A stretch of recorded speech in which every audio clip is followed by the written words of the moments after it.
দিব্যশ্রী চ্যানেলে আপনাদের সকলকে স্বাগত। স্বামী শারদেশানন্দজির লেখা শ্রী শ্রী মায়ের স্মৃতিকথা থেকে পাঠ। আজ পর্ব 43। জননীং শারদাং দেবীং রামকৃষ্ণং জগদ্গুরুং পাদপদ্মে তয়োঃ স্মৃত্বা প্রণমামি মুহুর্মুহু। চলছে অন্তিম পর্ব, আগের দিনের অংশের পর পরবর্তী অংশ। সংসারে কিভাবে জীবন ধারণ করিতে হইবে বিষয়ের মোহ সকলেরই চিত্ত কলুষিত করে। সাধুদের পক্ষে কাম কাঞ্চনের সম্পর্ক হইতে দূরে থাকার সুবিধা যেমন আছে, তেমনি আবার ব্যক্তি বিশেষের অতৃপ্ত ভোগ তৃষ্ণায় বিড়ম্বিত হইবার ভয়ও থাকে। গৃহস্থের পক্ষে ধর্মপথে ভোগ বাসনা তৃপ্তি কথঞ্চিত সম্ভব হইলেও মোহবন্ধন সমধিক দৃঢ় দেখা যায়। সেজন্য সাধারণ ঘটনাতেও ঠাকুরের গভীর তত্ত্বদৃষ্টি উল্লেখ করিয়া মা বলিতেন, ঠাকুর দেখতেন হালদার পুকুরে পানকৌড়ির জলে ভাসে, ডোবে সাঁতার দেয়, কিন্তু তার গায়ে এক বিন্দু জল থাকে না, সব ছেড়ে ফেলে দেয়। তাই দেখে বললেন, সংসারে ঠিক এইভাবে থাকতে হবে। বিষয়ের মধ্যে মানুষ থাকবে বটে, কিন্তু মন থেকে বিষয়াসক্তি সব ছেড়ে ফেলে দিতে হবে। সম্পূর্ণ অনাসক্ত হয়ে সংসারে থাকার জন্যে ঠাকুর সকলকে শিক্ষা দিতে। সংসারের বহু ঝঞ্ঝাটের মধ্যে দিবারাত্র থাকিলেও সম্পূর্ণভাবে বাহ্যিক পাঁচজনেরই একজন হইলেও সকল প্রকার কাজকর্মের দায়িত্ব বহন করিলেও মা অন্তরে সর্বদা সম্পূর্ণ নির্লিপ্ত থাকিতেন। ঠাকুরের সংসার তিনি যেমন রাখেন তেমনি থাকিতে হইবে। ভালো মন্দ সুখ দুঃখ স্বীয় কর্মফলে আসিতেছে যাইতেছে, উহাদের ভাবনায় চিত্ত চঞ্চল না করিয়া ভগবানে ভক্তিভাব স্থির রাখিয়া সব কিছু সহ্য করা, সংসারের কোনো বিষয়ের প্রতি টান না রাখা, সব টান অন্তর হইতে ঝাড়িয়া ফেলিয়া দেওয়া, পানকৌড়ির জল ছাড়ার মতো। মায়ের উপদেশে শিক্ষায় ব্যবহারে কাজকর্মে ইহাই সর্বদা দেখা যাইত। সংসারের জাঁক জমক ঐশ্বর্যভোগ ক্ষণস্থায়ী, এই আছে এই নাই। মা কামারপুকুর গ্রামে প্রথম জীবনে যে সমৃদ্ধি দেখিয়াছিলেন, পরে তাহা নষ্ট হইয়া গিয়াছিল, সেই সকল কথা উল্লেখ করিয়া সন্তানদের শিক্ষা দিতেন।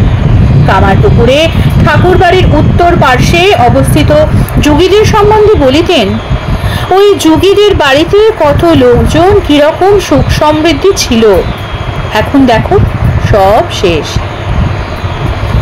লাহাদের ঐশ্বর্য সমৃদ্ধির কথা তো বলবারই নয়। ওই অতিথিশালা, সদাব্রত ঠাকুর বাড়ি, লোকজন, উৎসব পর্ব, 12 মাসে 13 পার্বণ। ওই খিড়কি পুকুর, নীল জল থই থই করত, কোথায় গিয়েছে সেসব? পাইনরাও ধনী পরিবার, বহু লোকজন দেখতে দেখতে সব নিঃশেষ। সংসারের ক্ষণভঙ্গুরত্ব, ধন ঐশ্বর্যের অস্থিরতা চিন্তা করিয়া সন্তানদের অন্তরে যাহাতে ঐশ্বর্যের মোহ মদ না আসে, সেজন্যই এই সকল বিষয় উল্লেখ করিতেন। এ সকল ভোজবাজির খেলা স্বপ্নের ন্যায় অন্তর্হিত হইয়া যাইবে একদিন, ইহা মনে রাখতে পারিলে অন্তরে সত্যই বৈরাগ্য আসে। নিজের সুখভোগের জন্য অন্তরের দয়া ভাব যাহাতে কখনো লোপ না পায়, সেই বিষয়ে ঠাকুরের একটি গল্প বলিয়া মা শিক্ষা দিতেন। ঠাকুর ভূতির খালে দিক হইতে বাড়ি ফিরিতেছেন। বৃষ্টি হইয়াছিল, জলধারা পুকুরে পড়ায় পুকুর হইতে একটু মাগুর মাছ সেই ধারা বাহিয়া উপরে উঠিয়াছিল, এখন ডাঙায় আটকা পড়িয়া ছটফট করিতেছে। দয়ার শরীর ঠাকুর ইহা দেখিতে পাইয়া অত্যন্ত ব্যথিত হইলেন। জলের অভাবে মাছের কষ্ট তাহার প্রাণে অনুভূত হইল। তিনি তৎক্ষণাৎ মাছটিকে হাতে করিয়া তুলিয়া নিয়া পুকুরের জলে ফেলিয়া দিলেন। জলে পড়িয়া মাছের কি আনন্দ! ঠাকুরও তাহার খেলা দেখিয়া পরম পুলকিত। হৃদয় পিছনে আসিতেছিল। ঠাকুরের মুখে এই কথা শুনিয়া অতীব দুঃখিত হইয়া বলিল, মামা, করলে কি? এমন মাছটা পুকুরে ছেড়ে দিলে? ঠাকুর হাসিলেন। নিজের খাওয়ার সুখ তাহার মনে নাই, অপরের প্রাণ রক্ষার আনন্দেই তিনি আনন্দিত। নিজের সুখভোগের আশা না ছাড়িলে অপরকে সুখী করা যায় না। অপরকে সুখী করিতে পারিলেই জীবনের সার্থকতা, এই শিক্ষাই মা দিতেন। ইদানিং ঠাকুরের মহিমা প্রচারের সঙ্গে সঙ্গে ঠাকুর ও মায়ের সহিত নিজেদের সম্পর্ক ও ঘনিষ্ঠতা দেখাইয়া নানা প্রকার গল্পগুজবের সৃষ্টি করা হইতেছে এবং সরল প্রাণ ভক্তদের নিকট উহা প্রচার করিয়া লোকে মতলব হাসিল করিতেছে। ইহা মা উত্তম রূপেই জানিতেন এবং ওই বিষয়ে তাহার সন্তানদিগকেও সাবধান করিয়া দিতেন। একদিন জনৈক সন্তান শিহরে বেড়াইতে গিয়া হৃদয়ের বাড়িতে উপস্থিত হইলে হৃদয়ের ভাতুষপুত্রী পরিচয় দিয়া জনৈকা বাল বিধবা ও তাহার কনিষ্ঠ অনুজ পরিচয় দিয়া জনৈক প্রৌঢ় তাহাকে অনেক অনেক প্রাচীন গল্পগুজব শোনাইলেন। তিনি ফিরিয়া আসিয়া মায়ের নিকট ওই সকল বর্ণনা করিলে মা গম্ভীরভাবে বলিলেন, কি জানি বাবা, আজকাল তার সম্বন্ধে কত লোকে কত কথা বলে, আগে এসব শুনিনি। সে বহুকাল পূর্বের কথা। ঠাকুর মার মহিমা দিন দিন অধিকতর প্রচারিত হইবার সঙ্গে সঙ্গে এ জাতীয় প্রাচীন কাহিনী অনেক বাড়িয়া গিয়াছে। এখন কামারপুকুর জয়রামবাটি অঞ্চলে বহিরাগত ভক্তগণ অনেক অদ্ভুত অদ্ভুত ঘটনাবলী শ্রবণ করেন, যাহা 40-50 বৎসর পূর্বেও আমরা শুনি নাই। এই সকল গল্পগুজব প্রচার করা দোকানদারি ও অর্থ উপার্জনের নতুন ফিকির হইলে বড়ই দুঃখের বিষয়। ভগবানে বিশ্বাস, ভক্তি, ত্যাগ ও তপস্যার দিকেই দৃষ্টি রাখিয়া লোক ব্যবহার করিবার জন্য মা তাহার সন্তানগণকে শিক্ষা দিতেন। তিনি তাহার কোনো সন্তানকে ঠাকুর বাড়ির কিংবা মামা বাড়ির সঙ্গে সাংসারিক সম্পর্ক রাখিতে কখনো বলেন নাই, কখনো উৎসাহিতও করেন নাই। সেজন্য মা স্থূল দেহে থাকাকালে ওই সব গ্রামে তাহার যে সকল সন্তান সময় সময় অবস্থান করিয়াছেন, তাহারা ঠাকুর মায়ের পিতৃমাতৃকুলের সকলকে খুব ভক্তি শ্রদ্ধা করিলেও, এমনকি গ্রামবাসীদের প্রতি সম্মান ও প্রীতিপূর্ণ ব্যবহার করিলেও বেশি মেলামেশা করিতেন না এবং মাও সর্বতোভাবে তাহার ত্যাগী সন্তানগণকে বৈষয়িক প্রভাব ও বিষয়ী লোকের নিকট হইতে দূরে রাখিতেন। ভগবত সম্পর্ক ব্যতীত অন্য সকল সম্পর্ক মা তাহার সন্তানগণের অন্তর হইতে মুছিয়া দিবার জন্যই চেষ্টা করিয়াছেন। ইদানিং কুটুম্ব কুটুম্বিতার ভাব দিনে দিনে প্রবল হইতেছে। ভগবানের লীলায় মায়িক ব্যবহার মিশাইলে অধঃপতন অবশ্যম্ভাবী। স্বামী শারদানন্দ মহারাজের সহিত তাহার অভীষ্টদাত্রী জগৎজননী শ্রী শ্রী সারদা দেবীর মা ও মেয়ে উভয় রূপের লীলাভাস আমাদের ক্ষুদ্র মনোবুদ্ধির ধারণাতীত বস্তু হইলেও সেই অলৌকিক শুদ্ধ প্রেমাভক্তির বিদ্যুৎছটায় সময় সময় চোখ ঝলসিয়া গেছে নিঃসন্দেহে। প্রশান্ত বারিধির ন্যায় গভীর গম্ভীর হিমাচল সদৃশ অচল অটল রামকৃষ্ণ মঠ মিশনের কর্ণধার শারদানন্দ মহারাজ জয়রামবাটিতে মায়ের দরজায় আসিয়া পল্লীগ্রামের সাধারণ লোকের বালক বৃদ্ধ সকলের সহিত সমানভাবে মিশিয়া খোলা প্রাণে হাসি তামাশা রঙ্গরস করিতেছেন। তাহাদের ডাকাটা মোটা তামাক খাইতে খাইতে গল্প বলিতেছেন ও শুনিতেছেন। ক্ষেতের কড়াইশুঁটি, ঘরের মুড়ি কি উপাদেয় বস্তু! পোস্ত চাটুই, কলাইয়ের ডাল, চুনো মাছের টক, পোনা মাছের ঝাল, দুসিদ্ধ চালের ভাত কি উপাদেয়! স্বর্গেও এমন সুস্বাদু সুন্দর ভোজ্যদ্রব্য দুর্লভ। মায়ের দেওয়া জিনিসের মতো প্রিয় জিনিস সন্তানের আর কি থাকিতে পারে। আবার কন্যার অসুখে পিতার কি চিন্তা ও উদ্বেগ। কোথায় কলকাতা শহরের সুখ সমৃদ্ধি আরাম ও চলাচলের যানবাহনের অসুবিধা, আর কোথায় দুর্গম ম্যালেরিয়াপূর্ণ কোনো প্রকার আধুনিক সুখ স্বাচ্ছন্দ্যের লেশমাত্র শূন্য ক্ষুদ্রপল্লী জয়রামবাটি। সর্বপ্রকার দুঃখ অকাতরে সহ্য করিয়া দূর পথ অতিক্রম করিয়া স্নেহময় পিতা ছুটিয়া চলিয়াছেন প্রাণের দুলালী কন্যা রত্নকে দেখিবার ও সুচিকিৎসা ঔষধ পথ্যাদির সুব্যবস্থার জন্য। রুগ্না কন্যার পার্শ্বে পিতা যখন দাঁড়াইলেন, তখন উভয়ের চক্ষু থেকেই দৃষ্টি, মাত্র তাহারাই বুঝিলেন। অপরের কর্ণের ভিতর দিয়া মরমে পশিল দুইটি অস্ফুট মধুর ধ্বনি, বাবা মা। শ্রী শ্রী ঠাকুরের সময়ের 4 জন প্রাচীনা অতি উচ্চ শ্রেণীর ভক্তিভাবাশ্রিতা মহিলাকে দর্শনের সৌভাগ্য আমাদের হইয়াছিল। শ্রী শ্রী মায়ের চরণাশ্রয় করিয়াই তাহারা যখন জীবন ধারণ করিতেছিলেন, বাহ্য দৃষ্টিতে তাহারা আমাদের মতো মনুষ্য শরীরই হইলেও অন্তরে তাহাদের সিদ্ধ দেহে তাহারা ভগবল্লী লারস কিরূপে আস্বাদন করিতেন তাহা তাহাদের স্বয়ং বেদ্য। তবে আমাদের ক্ষুদ্র দৃষ্টির সম্মুখে যে সামান্য লীলাভাস প্রকটিত হইয়াছিল, তাহাতে অনুমতি হইয়াছে শ্রী শ্রী মাতা ঠাকুরানীকে তাহারা মা ও মেয়ে উভয়েই যুগপথ প্রাপ্ত হইয়া কৃতকৃতার্থ হইয়াছিলেন। উহারা 4 জনেই এক এক কন্যার জননী ছিলেন এবং অল্পায়ু 2 দিনের কন্যাকে হারাইয়া নিত্য অবিনাশিনী কন্যাকে হৃদয়ে ধারণ করিয়াছিলেন চিরকালের জন্য। সারা জগতের সকল কন্যার একীভূত সার সত্তার মূর্ত বিগ্রহ হইয়া শ্রী শ্রী মা তাহাদের নিকট বাৎসল্য রসের পরাকাষ্ঠা প্রকট করেন কন্যারূপে। আবার নিখিল মাতৃ হৃদয় স্নেহ পারাবার হইয়া তাহাদের চরম বাৎসল্য রস পান করান মাতৃরূপে। পূজনীয়া গোলাপ মা একমাত্র কন্যাকে হারাইয়া শোকার্তা হইয়া শ্রী শ্রী ঠাকুরের শরণাপন্না হইয়াছিলেন। শোকাতুরা ব্রাহ্মণী এই ছদ্ম নামে কথামৃতে তাহার উল্লেখ আছে। পরবর্তী জীবনে মাতা ঠাকুরানীকে আশ্রয় করিয়া তিনি উদ্বোধনে বাস করেন। সেই সময়ে আমরা তাহার দর্শন লাভ করি।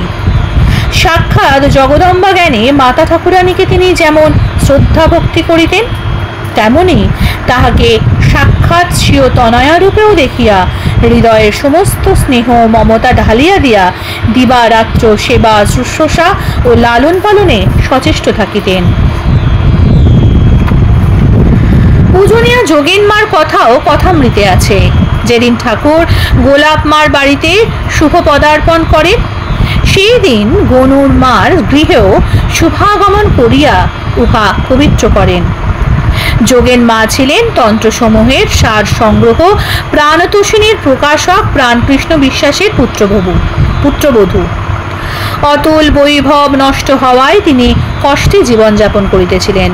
তদুপরি একমাত্র সন্তান কন্যাকে হারাইয়া তাহার হৃদয় ভাঙিয়া পড়ে।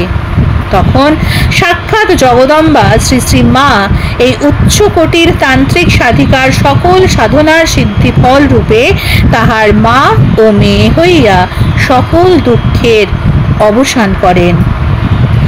মাতা ঠাকুরানীর দেহত্যাগের কিছুকাল পরে একদিন যোগেন মার জনৈক স্নেহভাজন তাহাকে উদ্বোধনে দেখিতে পাইয়া তাহার শরীর একেবারে ভাঙিয়া পড়ায় দুঃখ প্রকাশ করিলে যোগেন মা শ্রী শ্রী মার পটের দিকে চাহিয়া অশ্রুপূর্ণ লোচনে অতীব আর্দ্রস্বরে বলিলেন, কি করব বাবা, দেহ ভেঙে পড়েছে, উনি যে ভেঙে দিয়ে গেলেন বাবা। তারপর নীরবে স্থির দৃষ্টিতে বিছানার উপরে মায়ের চিত্রের দিকে চাহিয়া রইলেন। ভানি পিসি।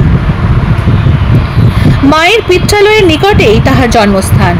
মায়ের বাবার যজমানের মেয়ে, গ্রাম সম্পর্কে মায়ের পিসি, মায়ের সমবয়সী, ছোটবেলা হইতেই ভাব। শ্যামবাজারে বিবাহ হইয়াছিল, অল্প বয়সেই বিধবা হন। একটি মেয়ে জন্মিয়াছিল, ছোটবেলায় মারা যায়। বিধবা হইয়া পিত্রালয়ে বাস করিতেন। প্রতিকূল সহজিয়া বৈষ্ণব সম্প্রদায়ের ধর্মভাব প্রাপ্ত হন এবং শ্রী শ্রী ঠাকুরের দর্শন ও কৃপা লাভে ধন্য হইয়া মাকে আশ্রয় করিয়া জীবন ধারণ করেন। পতি ও কন্যাহারা বাল বিধবার জীবন মায়ের স্নেহ মমতায় আনন্দময় হইয়াছিল। মায়ের ছেলেরা তাহার নাতি, নাতিদের সহিত ঠাকুর মার কথায় তাহার হৃদয় উল্লসিত হইত। মায়ের প্রতি তাহার অন্তরের অতুলনীয় ভক্তি ও বাৎসল্য ভাব দেখিবার সৌভাগ্য অনেকেরই হইয়াছে। কলকাতায় ও তীর্থ পর্যটনেও তিনি মায়ের সঙ্গে সময় সময় ছিলেন। এক সময় কোয়ালপাড়া জগদম্বা আশ্রমে মায়ের অসুখের সংবাদ শুনিয়া বৃদ্ধার উৎকণ্ঠা, কুশল সমাচার শুনিবার জন্য বারংবার সকলকে জিজ্ঞাসা ও মায়ের দর্শনের জন্য অধীরতা দেখিয়া অতীব বিস্ময় জন্মিয়াছিল। সারাদিন ঘর বাহির করিতেছেন আর রাস্তার পাশে দাঁড়াইয়া কাতর স্বরে কত লোককে বৃদ্ধা অশ্রুপূর্ণ লোচনে মিনতি করিতেছেন, একটিবার আমাকে মায়ের কাছে নিয়ে চলো, একবার চোখের দেখা দেখে আসবো, তোমাদের পায়ে পড়ি দাদা, একটিবার নিয়ে চলো। মায়ের বাড়ির ব্রহ্মচারীদের হাত ধরে কাকুতি করে অশ্রুপূর্ণ লোচনে বারংবার বলিতেন। 4. কোয়ালপাড়ার কেদারের মা প্রথম জীবনে ঠাকুরের দর্শন লাভে কৃতার্থ হইয়াছিলেন বলিয়া শুনিয়াছি। তাহার স্বামী জয়রামবাটিতে মায়ের পিত্রালয়ে থাকিয়া গ্রামের পাঠশালায় পণ্ডিতি করিতেন। মা তাহাকে দাদা সম্বোধন করিতেন। ঠাকুরের সহিত তাহার পরিচয় ও সৌদার্য ছিল। প্রৌঢ় বয়সে কেদারের মা মায়ের মহিমা জ্ঞাত হইয়া একান্তভাবে তাহার চরণ আশ্রয় করেন এবং একমাত্র কন্যা দেহত্যাগ করিলে মাকে অবলম্বন করিয়া হৃদয়ের দুর্জয় শোক জ্বালা নিবারণ করেন। মায়ের পাদপদ্মে যেমন তাহার অবিচলিত ভক্তি শ্রদ্ধা ও সাক্ষাৎ, জগদম্বা জ্ঞানে সেবা পূজার ভাব দেখা যাইত, তেমনি মাকে কচি মেয়ের মতো দেখিয়া সন্তান বাৎসল্যের ও অন্তরের টানের যে পরিচয় পাওয়া যাইত, তাহাতে মন প্রাণ মোহিত হইত। মা কলকাতা যাত্রা করিয়াছেন, কোয়ালপাড়া আশ্রম হইতে ঘোড়ার গাড়িতে বিষ্ণুপুর যাইতেছেন, সঙ্গে মহারাজেরা। লোকজন, খাওয়ার ও জলখাবারের সবকিছুর ব্যবস্থা ঠিক করা আছে। মায়ের যাত্রাকালে কেদারের মা একখানা ন্যাকড়াতে কিছু খুদ ভাজা বাঁধিয়া সেবিকার হাতে দিয়া অশ্রুপূর্ণ লোচনে বলিলেন, রাস্তায় খিদে পেলে মাকে দুটি খাওয়াবার জন্য। কচি মেয়ের জন্য মায়ের প্রাণ অস্থির। একদিন উদ্বোধনে জনৈক ব্রহ্মচারী কোন বিষয়ে স্বীয় পক্ষ সমর্থনের জন্য পূজনীয় শরৎ মহারাজকে যখন জানাইলেন মা বলেছেন, তখন তিনি গম্ভীরভাবে বলিলেন, দেখো, আমি অনেক সময় ঠিক বুঝতে পারি না মা বললেন না আমি বললাম। ব্রহ্মচারী লজ্জিত হইয়া হেট মুন্ডে নীরবে প্রস্থান করিলেন। বস্তুত তিনি নিজের উদ্দেশ্য সাধনের জন্য স্বীয় মনোগত অভিপ্রায় নিবেদন করিলে মা উহাতে তাহার প্রীতির জন্য সায় দিয়াছেন মাত্র। নিজের কথাকেই মায়ের মুখে ব্যক্ত করা হইয়াছে প্রকৃতপক্ষে। ছেলে আকাশের চাঁদ চায়, মা অবোধ শিশুকে খুশি করবার জন্য আকাশে হাত বাড়ান চাঁদ ধরিয়া দেবার জন্য। সেজন্য কথাটা মায়ের কথা কি আমার নিজের কথা বিচার করিয়া দেখা আবশ্যক। কোনো কারণে মা ব্যক্তি বিশেষকে যে কথা বলিয়াছেন তাহা সর্বসাধারণের উপকার হইবেই এরূপ মনে করা ভুল। পূজ্যপাদ স্বামী বিবেকানন্দ শ্রী শ্রী ঠাকুরের উক্তিসমূহ প্রকাশ করা সম্বন্ধে যে সাবধানবাণী রাখিয়া গিয়াছেন তাহার মর্মার্থ হইল, শ্রী শ্রী ঠাকুরের উপদেশ দুই প্রকারে ব্যক্ত হইয়াছিল। কতগুলো উপদেশ ব্যক্তি বিষয়ের সাময়িক অবস্থা লক্ষ্য করিয়া উক্ত হইয়াছিল, সেজন্য ওইগুলি দেশ কাল পাঠ্যানুযায়ী প্রযোজ্য। অপর জাতীয় উপদেশ সর্বসাধারণের জন্য, সকল অবস্থাতেই সকলের পক্ষে প্রযুক্ত হইতে পারে। নির্বিচারে সকল উপদেশ সর্বক্ষেত্রে খাটাইলে লাভ অপেক্ষা লোকসানের সম্ভাবনা অধিক। যথাগ্নে দাহিকা শক্তি রামকৃষ্ণে স্থিতা হিয়া সর্ববিদ্যা স্বরূপাং তাং শারদাং প্রণমাম্যহম। শেষ হলো শ্রী শ্রী মায়ের স্মৃতিকথা বইটি। কেমন লাগলো আপনাদের জানাতে একদম ভুলবেন না। সঙ্গে থাকুন, সুস্থ থাকুন, ভালো থাকুন। আসবে নতুন আরেকটি বইয়ের পাঠ খুব শীঘ্রই। নমস্কার। জয় ঠাকুর, জয় মা, জয় স্বামীজি।